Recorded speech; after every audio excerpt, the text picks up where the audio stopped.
একটি শব্দ, মাত্র একটি শব্দ, তুই। রাগের মাথায় উচ্চারণ করা সেই শব্দটি যে একটি সুখী সংসারকে ভেঙে দিতে পারে তা কখনো কল্পনাও করেনি মেহেরিন। একদিন সে স্বামীকে শুধু তুই বলেই থেমে থাকেনি, রাগের মাথায় স্বামীর গায়েও হাত তুলেছিল। কিন্তু কয়েক মাস পর যে মানুষটি তাকে সবচেয়ে বেশি ভালোবাসত, সে একদিন এমন একটি কথা বলল যা শুনে মেহেরিনের বুক কেঁপে উঠল। সেই রাতেই সে সিজদায় পড়ে কাঁদতে কাঁদতে আল্লাহর কাছে ক্ষমা চাইতে লাগলো। কি ঘটেছিল তাদের জীবনে? আজকের গল্পটি শুধু একটি পরিবারের গল্প নয়, এটি আমাদের প্রত্যেকের জন্য একটি শিক্ষা। যে সম্পর্কে সম্মান হারিয়ে যায়, সেখানে ভালোবাসাও ধীরে ধীরে হারিয়ে যেতে থাকে। তাই ভিডিওটি শেষ পর্যন্ত দেখুন। ঢাকার এক শান্ত এলাকায় থাকতো রায়হান ও মেহেরিন। বিয়ের 4 বছর হয়ে গেছে। রায়হান একটি বেসরকারি প্রতিষ্ঠানে চাকরি করত। খুব বেশি বেতন ছিল না, কিন্তু মানুষটি ছিল সৎ, দায়িত্বশীল এবং 5 ওয়াক্ত নামাজ পড়ার চেষ্টা করত। মেহরিনও খারাপ মেয়ে ছিল না, সে স্বামীকে ভালোবাসত, কিন্তু তার একটি বড় সমস্যা ছিল রাগ। রাগ উঠলে সে নিজের ভাষা নিয়ন্ত্রণ করতে পারত না। ছোটবেলা থেকেই বাবার বাড়িতে সবাই একটু উঁচু গলায় কথা বলতো, তাই সে কখনো বুঝতেই পারেনি সে কঠিন ভাষা ধীরে ধীরে মানুষের হৃদয় ভেঙে দেয়। একদিন সকালে রায়হান অফিসে যাওয়ার প্রস্তুতি নিচ্ছিল। হঠাৎ বলল, মেহেরিন, আমার সাদা শার্টটা কোথায়? মেহেরিন রান্নাঘর থেকে বিরক্ত হয়ে বলল, আমি কি সব সময় তোর জিনিস পাহারা দেব? রায়হান কিছুক্ষণ চুপ করে রইল। সে বুঝতে পারল আজ আবার মেহরিনের মেজাজ খারাপ। সে ধীরে ধীরে বলল, রাগ করো না, শুধু জিজ্ঞেস করেছিলাম। মেহরিন আর কিছু বলল না, কিন্তু তার সেই একটি কথাই রায়হানের মনে কাটার মতো বিঁধে রইল। সেদিন অফিসে গিয়েও সে বারবার সেই কথাটাই ভাবছিল। মানুষের শরীরের ক্ষত হয়তো কয়েক দিনে শুকিয়ে যায়, কিন্তু কথার আঘাত অনেক সময় বছরের পর বছর থেকে যায়। দিন যেতে লাগলো, মেহরিনের ভাষা আরো কঠিন হতে লাগলো। সামান্য বিষয়ে সে স্বামীকে সম্মান করে কথা বলতো না। অন্যদিকে রায়হান চেষ্টা করত ধৈর্য ধরতে, কারণ সে বিশ্বাস করত একটি সংসার টিকে থাকে শুধু ভালোবাসায় নয়, ধৈর্যেও। এক রাতে খাওয়ার সময় রায়হান হাসি মুখে বলল, আগামী মাসে যদি একটু টাকা জমাতে পারি, তাহলে তোমাকে নিয়ে কোথাও ঘুরতে যাব। মেহরিন বিরক্ত হয়ে উত্তর দিল, তোর এই সামান্য বেতনে আবার ঘুরতে যাবি কোথায়? কথাটি শুনে রায়হান আর কিছু বলল না। সে শুধু মাথা নিচু করে খাবার শেষ করলো। সেই রাতে দুজন একই ঘরে ঘুমালেও তাদের মাঝখানে যেন অনেক দূরত্ব তৈরি হয়ে গেল। মেহরিন বুঝতেই পারল না, মানুষকে সবসময় চিৎকার করে হারানো যায়, কিন্তু ভালোবাসা দিয়ে জয় করা যায়। এর কয়েকদিন পর এমন একটি ঘটনা ঘটল যা তাদের পুরো জীবন বদলে দিতে শুরু করলো। গত কয়েক সপ্তাহ ধরে রায়হান লক্ষ্য করছিল মেহরিন যেন আগের চেয়ে আরো বেশি রেগে যাচ্ছে। ছোট ছোট বিষয়েও তার ধৈর্য থাকে না। রায়হান বারবার নিজেকে বোঝাতো, হয়তো ও অনেক মানসিক চাপে আছে, একটু সময় দিলেই সব ঠিক হয়ে যাবে। কিন্তু সবকিছু ঠিক হওয়ার বদলে একদিন এমন একটি ঘটনা ঘটল যা তাদের সংসারের মোড় ঘুরিয়ে দিল। সেদিন ছিল শুক্রবার, রায়হানের অফিস ছুটি। সকালে নাস্তা করার সময় হঠাৎ তার মায়ের ফোন এলো। ফোন রেখে রায়হান শান্ত গলায় বলল, মা অসুস্থ, আজ বিকেলে একটু গিয়ে দেখে আসব। মেহেরিন মুখ ভার করে বলল, প্রতি মাসেই তো তোমার মায়ের জন্য কিছু না কিছু লাগে, আমাদের সংসারের কথা কখন ভাববে? রায়হান ধীরে বলল, উনি আমার মা, যতটুকু পারি দায়িত্ব তো নিতেই হবে। এই কথাতেই যেন আগুনে ঘি পড়ল। মেহেরিন রাগে কাঁপতে কাঁপতে বলল, তুই শুধু তোর মাকেই বুঝিস, আমি এই সংসারের কি? রায়হান কিছুক্ষণ চুপ করে রইল, তারপর বলল, মেহেরিন, দয়া করে রাগের মাথায় এমন কোনো কথা বলো না। আমরা শান্তভাবে কথা বলতে পারি। কিন্তু তখন আর মেহেরিন নিজের উপর নিয়ন্ত্রণ রাখতে পারছিল না। রাগ মানুষকে এমন কিছু বলিয়ে দেয় যা সে পরে নিজে বিশ্বাস করতে পারে না। সে টেবিলের ওপর রাখা গ্লাসটি জোরে সরিয়ে দিল। গ্লাসটি মেঝেতে পড়ে ভেঙে গেল।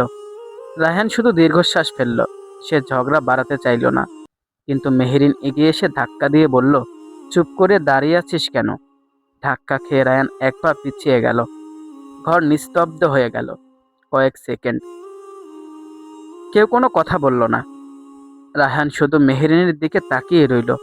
তার চোখে রাগ ছিল না, ছিল গভীর কষ্ট। তারপর খুব শান্ত কণ্ঠে বলল, আজ তুমি আমাকে ধাক্কা দিলে, কিন্তু সবচেয়ে বেশি আঘাত লেগেছে আমার হৃদয়ে। এই একটি বাক্য শুনে মেহরিনের বুকের ভেতর অদ্ভুত কিছু অনুভূতি হলো, কিন্তু অহংকার তাকে ক্ষমা চাইতে দিল না। সে মুখ ফিরিয়ে অন্য ঘরে চলে গেল। সেদিন বিকেলে রায়হান একাই মায়ের কাছে গেল। ফেরার সময় তার হাতে ছিল একটি ছোট্ট প্যাকেট। মেহরিন ভেবেছিল নিজের জন্য কিছু এনেছে, কিন্তু প্যাকেট খুলে দেখা গেল ভেতরে একটি সুন্দর কোরআন শরীফ এবং একটি ছোট্ট নোট। নোটটিতে লেখা ছিল, যে ঘরে আল্লাহর কথা বেশি শোনা যায় সে ঘরে শয়তানের ঝগড়া কমে যায়। মেহরিন চুপ করে গেল। সে কিছু বলল না। কিন্তু রাত গভীর হলে রায়হানকে জানালার পাশে একা বসতে থাকতে দেখল। তার হাতে তাসবিহ, চোখ দুটি ভেজা।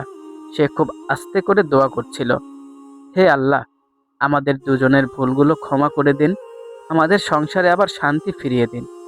মেহরিনের বুকটা হঠাৎ কেঁপে উঠল। সে প্রথমবারের মতো অনুভব করল, রাগের সময় সে শুধু কথা বলেনি, সে একজন মানুষের হৃদয়ও ভেঙে দিয়েছে। কিন্তু তখনও সে এগিয়ে গিয়ে ক্ষমা করো এই দুটি শব্দ বলতে পারল না। সে জানতো না, এই দেরি তাদের জীবনে আরো বড় এক পরীক্ষার দরজা খুলে দিতে চলেছে। সেই ঘটনার পর কয়েকদিন কেটে গেল। বাড়ির পরিবেশ আগের মতো ছিল না। একই ছাদের নিচে থেকেও রায়হান আর মেহরিনের মধ্যে যেন অদৃশ্য একটি দেয়াল তৈরি হয়ে গেছে। রায়হান আগের মতোই সংসারের সব দায়িত্ব পালন করত, অফিসে যেত, বাজার করত, সময় মতো বিল দিত, কিন্তু আগের মতো হাসতো না। মেহরিনও বিষয়টি লক্ষ্য করত, তবুও তার অহংকার তাকে বারবার আটকে দিত। সে ভাবত, আগেও এই এসে কথা বলুক, তারপর আমি দেখব। কিন্তু মানুষ যখন অহংকারকে সত্যের চেয়ে বড় করে ফেলে, তখন সম্পর্ক ধীরে ধীরে নিঃশব্দে ভেঙে যেতে থাকে। একদিন অফিস থেকে ফেরার পথে প্রবল বৃষ্টিতে ভিজে যায় রায়হান। বাড়ি ফিরে শুধু বলল, মেহরিন, শরীরটা খুব খারাপ লাগছে। কপালে হাত দিতে মেহরিন চমকে উঠল। গা জ্বরে পড়ে যাচ্ছে, তবুও মুখে বলল, ওষুধ খেয়ে ঘুমিয়ে পড়ো। রায়হান মৃদু হেসে বলল, ইনশাল্লাহ ঠিক হয়ে যাবে। কিন্তু রাত বাড়ার সঙ্গে সঙ্গে জ্বর আরও বেড়ে গেল। হঠাৎ সে অজ্ঞান হয়ে বিছানায় লুটিয়ে পড়ল। মেহরিনের হাত পা কাঁপতে শুরু করলো। সে প্রতিবেশীদের ডাকলো। দ্রুত হাসপাতালে নেওয়া হলো। হাসপাতালের জরুরি বিভাগে দাঁড়িয়ে মেহরিন প্রথমবারের মতো ভয় পেল। ডাক্তার ভেতরে নিয়ে গেলেন। সে করিডোরে দাঁড়িয়ে শুধু কাঁদছিল। মনে হচ্ছিল, হে আল্লাহ, মানুষটা যদি আমার কাছ থেকে চলে যায়। তার মাথায় একের পর এক পুরনো দৃশ্য ভেসে উঠতে লাগলো। রাগের মাথায় বলা কটু কথা, অপমান, ধাক্কা, অহংকার, সবকিছু যেন ছুরির মতো তার বুক বিদ্ধ করছিল। সে বুঝতে পারল, ভালোবাসার মানুষকে হারানোর ভয় জয় পরাজয়ের সব হিসাবকে মুহূর্তে মুছে দেয়। কিছুক্ষণ পরে ডাক্তার বেরিয়ে এলেন। তিনি বললেন, আলহামদুলিল্লাহ, এখন বিপদ কেটে গেছে। উচ্চ জ্বর ও অতিরিক্ত শারীরিক ক্লান্তির কারণে তিনি অজ্ঞান হয়েছিলেন। কয়েকদিন বিশ্রাম দরকার। মেহরুন দীর্ঘশ্বাস ফেলল। তার চোখে বেয়ে অঝরে পানি পড়তে লাগলো।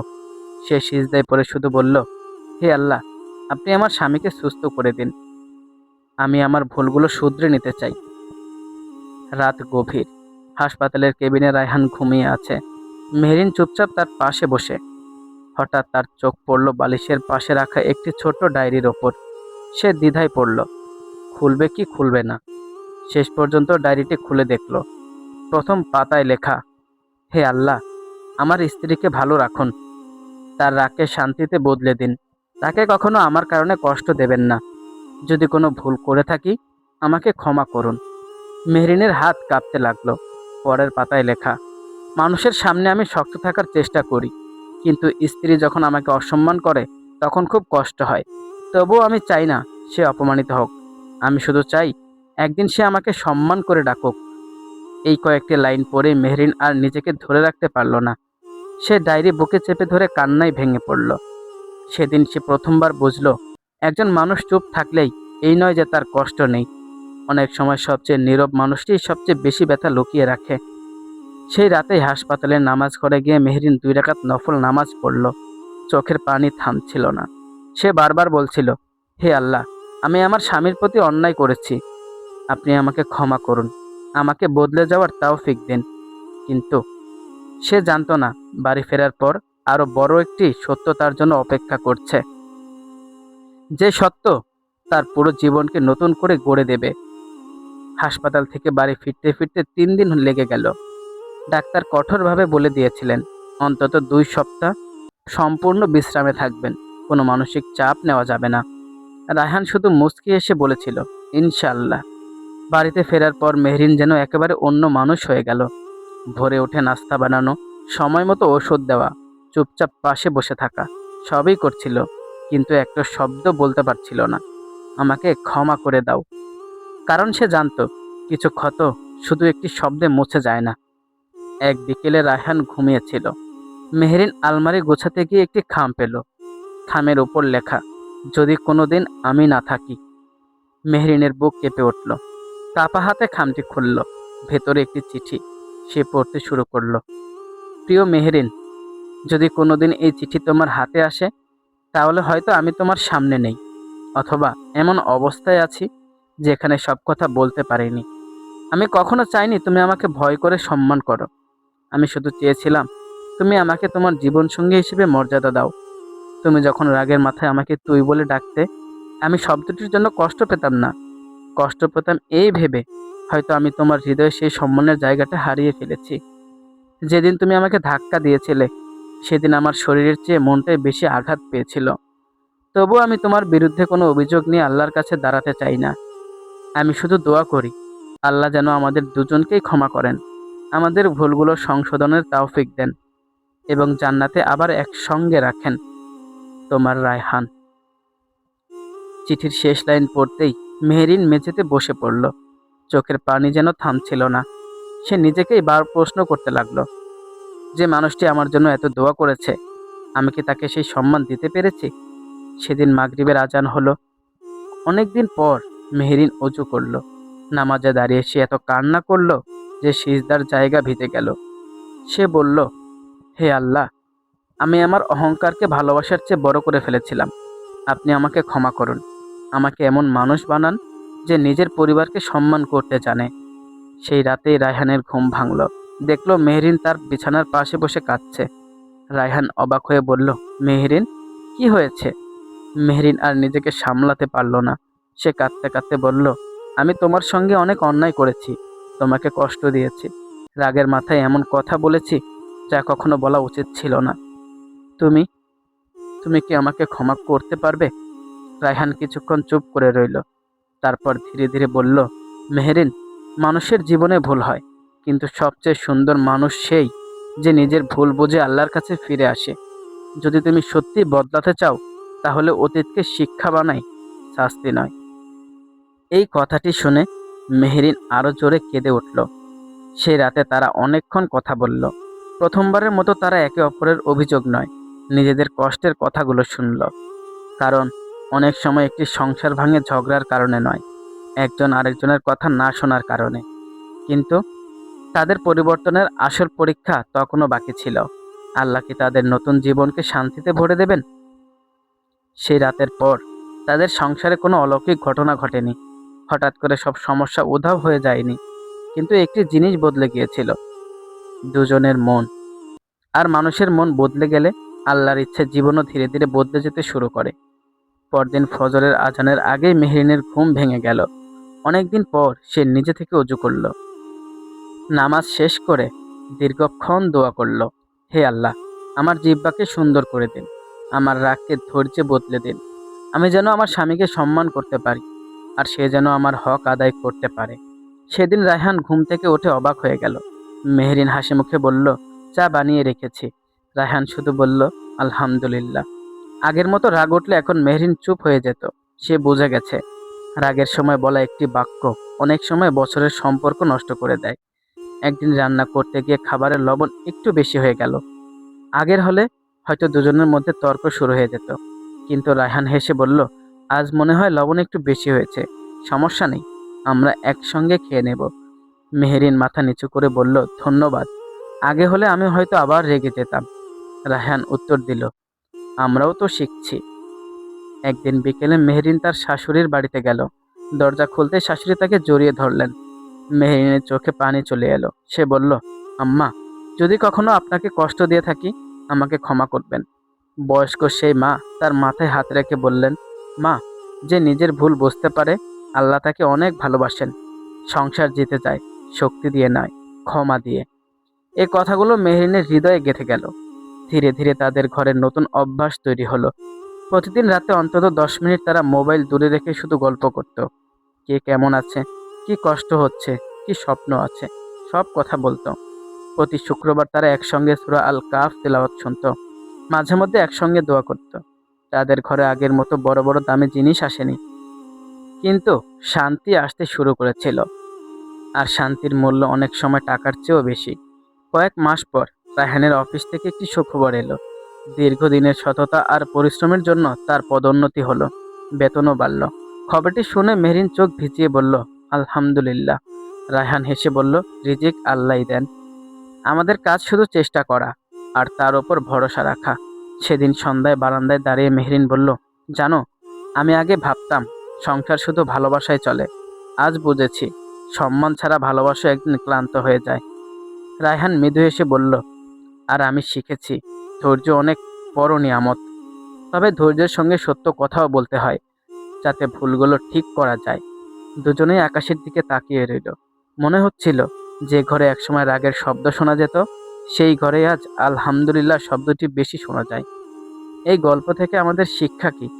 ইসলাম স্বামী স্ত্রী উভয়কেই একে অপরের সঙ্গে সুন্দর আচরণ, সম্মান, দয়া ও ন্যায় বিচারের নির্দেশ দিয়েছে। রাগের সময় কটু কথা, অপমান বা শারীরিক আঘাত এসব সম্পর্ককে গভীরভাবে ক্ষতিগ্রস্ত করতে পারে।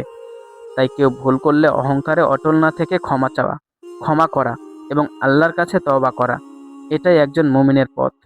হয়তো একটি আন্তরিক আমি দুঃখিত, একটি নরম ভাষা আর একটি দোয়ায় ভেঙে যাওয়া সম্পর্ককে আবার জোড়া লাগাতে পারে। প্রিয় ভাই ও বোন, আজকের এই গল্পটি যদি আপনার হৃদয়কে একটু স্পর্শ করে থাকে, তাহলে আজ থেকে একটি সিদ্ধান্ত নিন। রাগের মুহূর্তে এমন কোনো কথা বলবেন না যা পরে সারা জীবন আফসোসের কারণ হয়ে দাঁড়ায়। মনে রাখবেন, একটি সুখী সংসারের ভিত্তি শুধু ভালোবাসা নয়, পারস্পরিক সম্মান, ধৈর্য এবং আল্লাহর সন্তুষ্টি। ভিডিওটি যদি আপনার ভালো লেগে থাকে, তাহলে একটি লাইক দিয়ে আমাদের উৎসাহ দিন। কমেন্টে লিখুন আলহামদুলিল্লাহ এবং আপনার পরিবারের জন্য একটি ছোট্ট দোয়া করুন। আর এমন হৃদয় স্পর্শী ইসলামিক শিক্ষণীয় গল্প নিয়মিত দেখতে আমাদের চ্যানেলটি সাবস্ক্রাইব করে পাশে থাকা বেল আইকনটি অন করে রাখুন। আল্লাহ তাআলা আমাদের সকলের দাম্পত্য জীবনকে ভালোবাসা, রহমত, সম্মান ও বরকতে পরিপূর্ণ করে দিন। আসসালামু আলাইকুম ওয়া রাহমাতুল্লাহি ওয়া বারাকাতুহু।